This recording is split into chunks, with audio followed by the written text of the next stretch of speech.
In 2024, motorcycle recall notices hit levels not seen in the previous decade. This is not because defects are being caught faster. It is because the defects are getting worse and recalls are rising. In this investigation, we are going to expose the factory system destroying the modern motorcycle and show you the only 3 categories of bikes you should actually be spending your money on right now. If you walk into a motorcycle showroom today, you might believe you are looking at a competitive marketplace. You see Honda, Yamaha, Kawasaki, and Suzuki. You see BMW, KTM, and Ducati. You see Triumph, Royal Enfield, and Harley-Davidson. And you assume these are different companies with different engineers and different philosophies, competing to build you a better machine. That assumption is costing riders thousands of dollars they will never get back. The reality is that platform consolidation has swept through the motorcycle industry with the same force it hit the automotive world.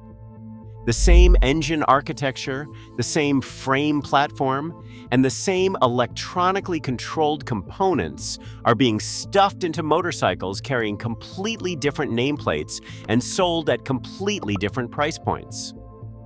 A KTM 890 Duke and a Husqvarna Vitpalen 901 share the same engine.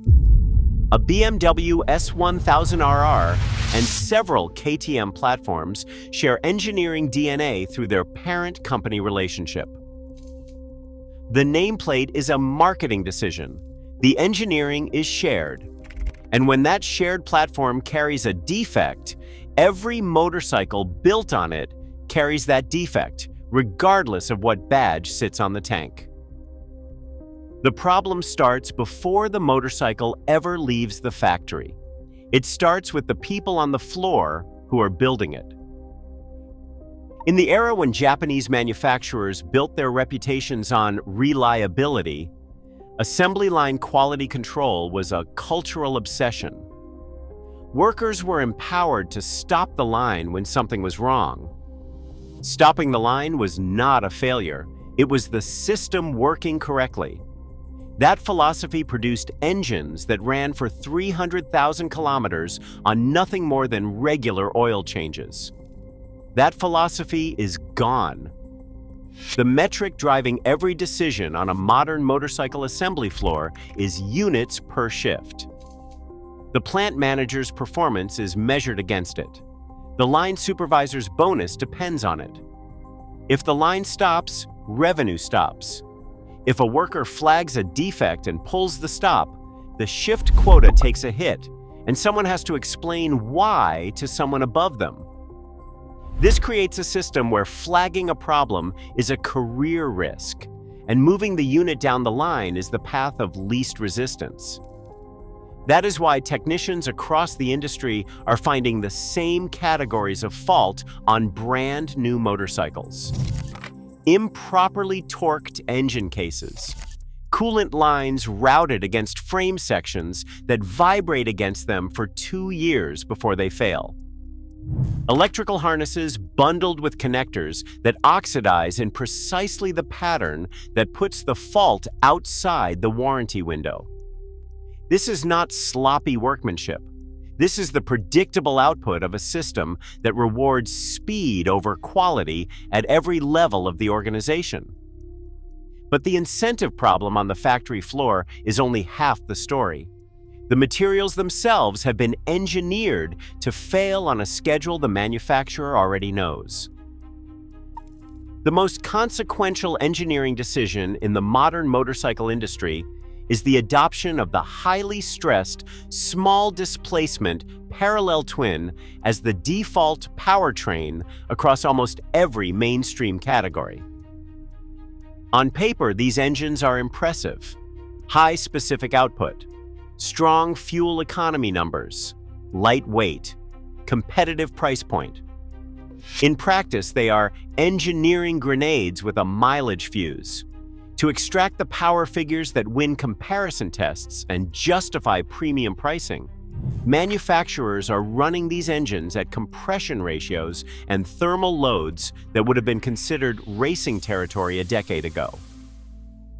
The tolerances are tight, the stress is constant, and the maintenance intervals that the manufacturer publishes in the owner's manual are calibrated to look competitive on paper, not to keep the engine alive at those stress levels long term.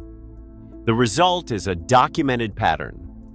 Cam chain tensioner wear appears between 30,000 and 50,000 kilometers on highly stressed parallel twin configurations.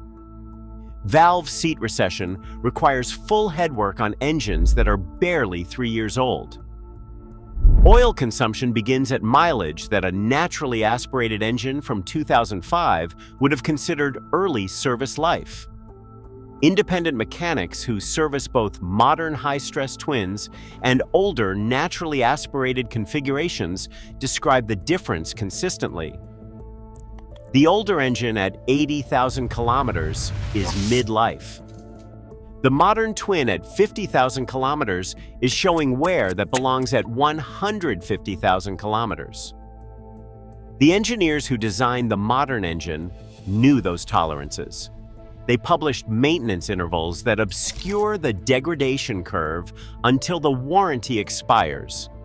And if the engine is the first trap, the electronics sitting on top of it are the second. A 2003 motorcycle had a handful of sensors, a basic fuel injection system, and an ECU the size of a paperback book. When something went wrong, an experienced mechanic could trace it with a multimeter and basic diagnostic knowledge. The repair was accessible. The cost was proportionate. A 2026 motorcycle carries ride-by-wire throttle systems with multiple control modules between your hand and the injector, cornering ABS with inertial measurement units that require annual calibration to function accurately, and TFT dashboards that control riding modes, traction intervention, and connected services through a single glass panel that costs $1,500 to replace when the processor fails from vibration. Every one of those systems is an additional failure point. Every one of those failure points requires proprietary diagnostic software to access. Every one of those diagnostic accesses costs you money at the only place that has the software, the authorized dealer charging $200 an hour.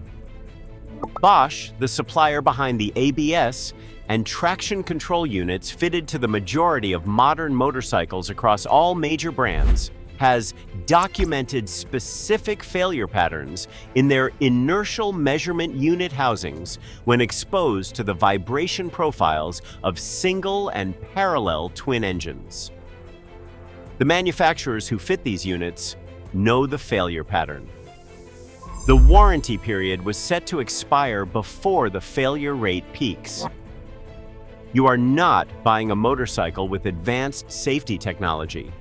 You are buying a machine with multiple failure points on a documented timeline, surrounded by a warranty structure designed by lawyers who already knew where the failures would occur. The extended warranty you bought to protect yourself was written by the same legal team. It was never designed to protect you. Every warranty claim you file is reviewed against an exclusion list that runs to dozens of pages of fine print. Cam chain tensioner wear is excluded as a maintenance item. Valve seat recession on a high-stress engine is excluded as normal wear, accelerated by rider behavior. Electronics failure caused by vibration is excluded because the unit was not damaged, it simply wore out. The manufacturer's legal team spent months constructing an exclusion architecture specifically around the failure modes their engineering team identified during pre-production testing. They knew where the bikes would break. They built the warranty around those breakpoints. You paid for coverage that was designed to cover everything except the things most likely to fail. Meanwhile, you are still making monthly payments on a motorcycle sitting at the dealership, waiting for a back-ordered part the service advisor told you would arrive in 4 to 6 weeks. That conversation was 2 months ago. So, what should you actually buy? Here is the ranking that dealers will never show you. Any current generation Honda, Yamaha, or Kawasaki in a naturally aspirated configuration with conventional fuel injection. Not the highly stressed, high-output version designed to win a dyno comparison. Choose the honest, slightly less impressive version that will still be running reliably at 150,000 kilometers. The Honda CB500 series, the Kawasaki Z650 before the latest high-stress revision, the Yamaha MT-07 in its earlier naturally aspirated configurations before output targets began pushing the engine beyond its comfortable operating envelope. These are not the bikes that win comparison tests. They are the bikes that independent mechanics recommend when their customers ask them directly what they would buy with their own money. That recommendation means something. The golden era of modern motorcycle engineering runs roughly from 2000 to 2015. Fuel injection had fully matured. Frame geometry and suspension technology was sophisticated. Anti-lock braking systems were available. But the output targets had not yet pushed engine stress levels into the zone where longevity becomes a genuine concern. A Honda CBR 600F from 2011, a Kawasaki Z1000 from 2010 to 2013, a Triumph Street Triple from 2013 to 2016, before the platform moved to the highly stressed 765 cubic centimeter configuration. These engines were not engineered to achieve a specific power figure for a press launch. They were engineered to run. The difference between an engine designed to impress a journalist on a test day and an engine designed to last 200,000 kilometers is not visible on a specification sheet. It is visible at 80,000 kilometers when one of them still feels tight and the other is burning oil. The best value in the entire motorcycle market is a Japanese domestic market import sitting in the 25-year import window right now. Japan's Shaken Vehicle Inspection System is a government program so rigorous and so expensive that Japanese owners often sell motorcycles at low mileage simply because they cannot justify the inspection cost as the bike ages. A 1999 Honda CB 1300 Super 4 or a late 1990s Yamaha JX 1300 version.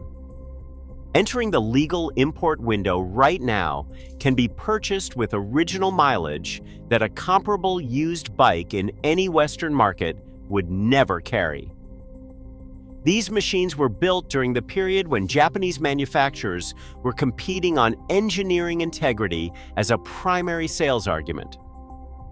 The metallurgy is heavier, the tolerances are tighter, and the components were designed to run at their rated outputs without stress.